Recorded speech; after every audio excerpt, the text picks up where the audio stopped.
Everyone, and welcome to Musicalifornia. Here in Hollywood, underground music fans and club-goers have their own system of finding new talent, word of mouth. And regardless of what's on the charts, on the radios, or what the press might say, Hollywood knows what it likes. So today we're going to spotlight 4 current Hollywood favorites, including the raw-edged rock of Concrete Blonde, outdoor antics from Jane's Addiction, the politically correct sounds of Firehose, and a group that's finally gone over the top, Los Lobos. What can I say?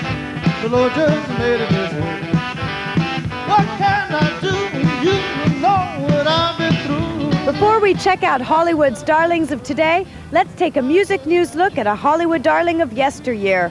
A group that started out in the summer of '66 as the house band, here at the Whiskey A Go-Go, The Doors.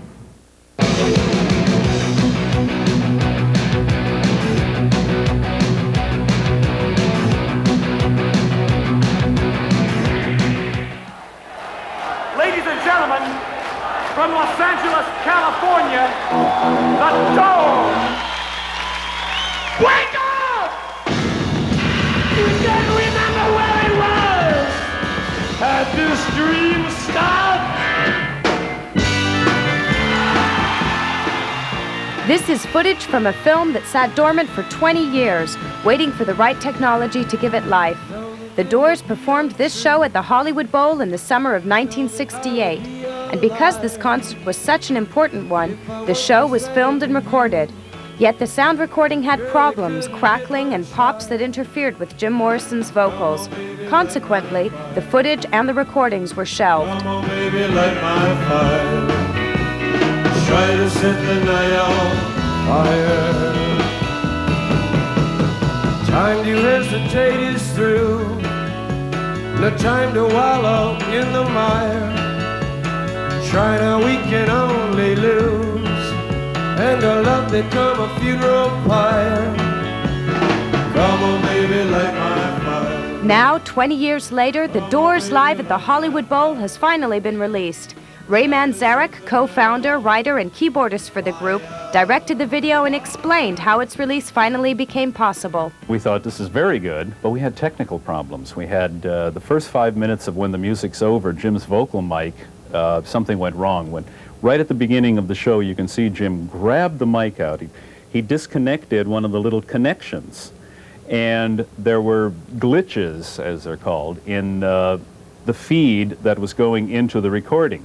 So when Jim was singing on the recording, in live it was fine, everything was fine line, but there were 2 lines, and that one line that went into the tape recorder had little glitches on it. So as Jim was singing, he would sing, "When the music," and you'd hear that crackling sound. So the first 5 or 6 minutes of the piece had these crackles in it, and we couldn't use it. It was nothing, at the time, nothing you could do. Now, along comes digital technology, and through digital technology, we were able to extract the clicks out of Jim's vocal mic. We sent it up to San Francisco, and they analyzed, I don't know how they did it, I have no idea. They analyzed Jim's vocal range, and then they analyzed the clicks and pops and crackles, and those were, somewhere up here. So digitally, they were able to take those out and give a clear vocal track. It was like magic. While 1968 marked the peak of The Doors, the band's popularity, even after the 1971 death of Jim Morrison, has never waned. Ray Manzarek told us why he thinks The Doors enjoy such staying power. It's 20 years now since Light My Fire was recorded, and people are still listening to it today. I think it's maybe because The Doors tried to touch universal things having things having to do with existence. Where do you come from? Where are you going? What are we all doing here? That's what the Doors were trying to explore in their music and in their poetry. it's no different today than it was 20 years ago, 1967, 1987, 1968, 1988. It's exactly the same. So I think that's why the Doors are still being listened to.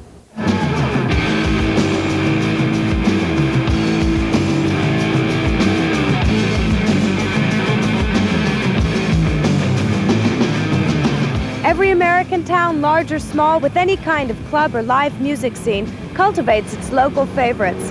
And Hollywood is no different. So for this special report, let's start with a band that the rest of the world recently discovered. Here's Los Lobos.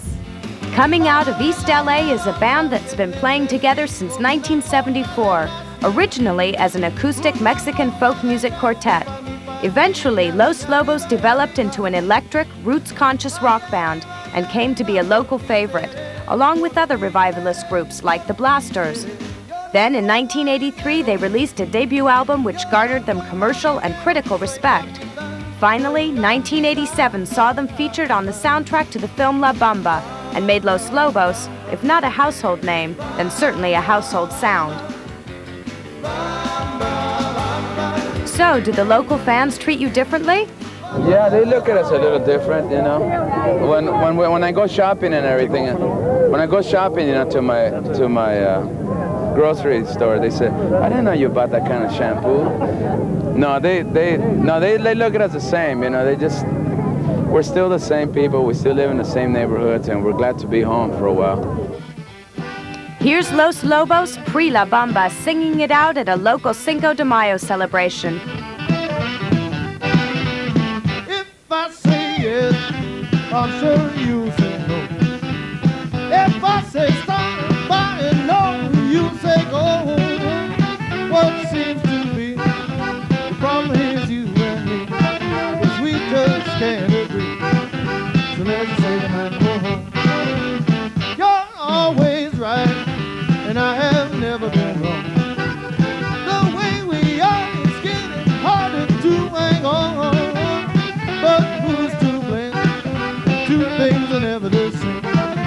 It's not the people that change. Maybe they will change.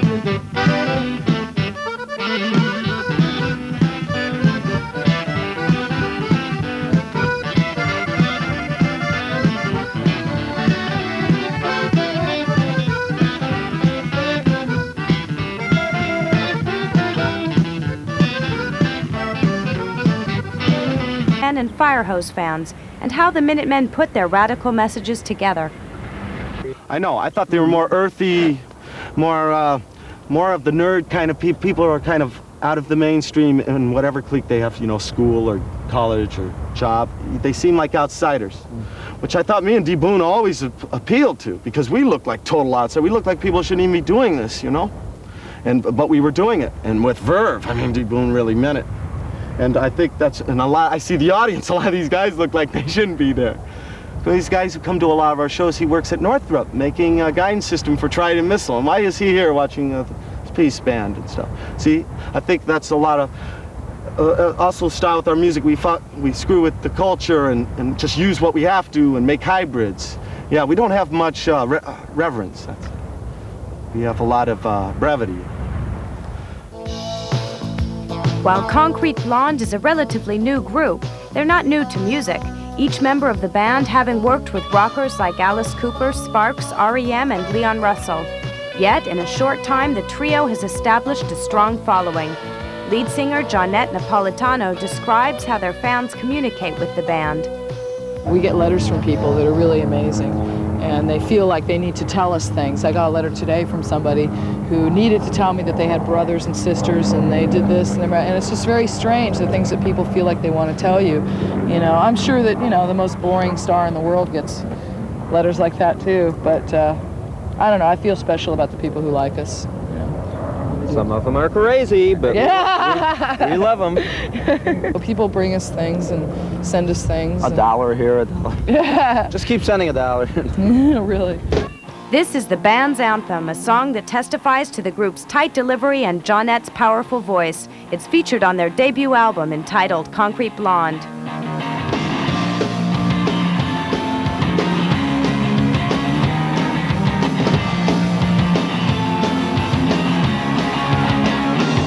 Well, I was drifting down the street,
wrap up this edition of Musicalifornia. Tune in next time when we report on some of the best new rock and roll duets, including Timbuk 3. When your faith was all but gone, tried your best to carry on. Don't stop now. Don't stop now. Where's the rebel, young and wise? Where's that sparkle in your eyes? Rebel children don't get old, just get farther down the road. Until then, here's one more from Concrete Blonde. So long. Not familiar, well, you welcome in, you can't believe that you let him introduce you as a friend, but you're always polite in case you need him again. No, not again. No, not again. No, no, no, no, I can't believe the way I see you run. Can't believe the way you need to run. Oh, you are.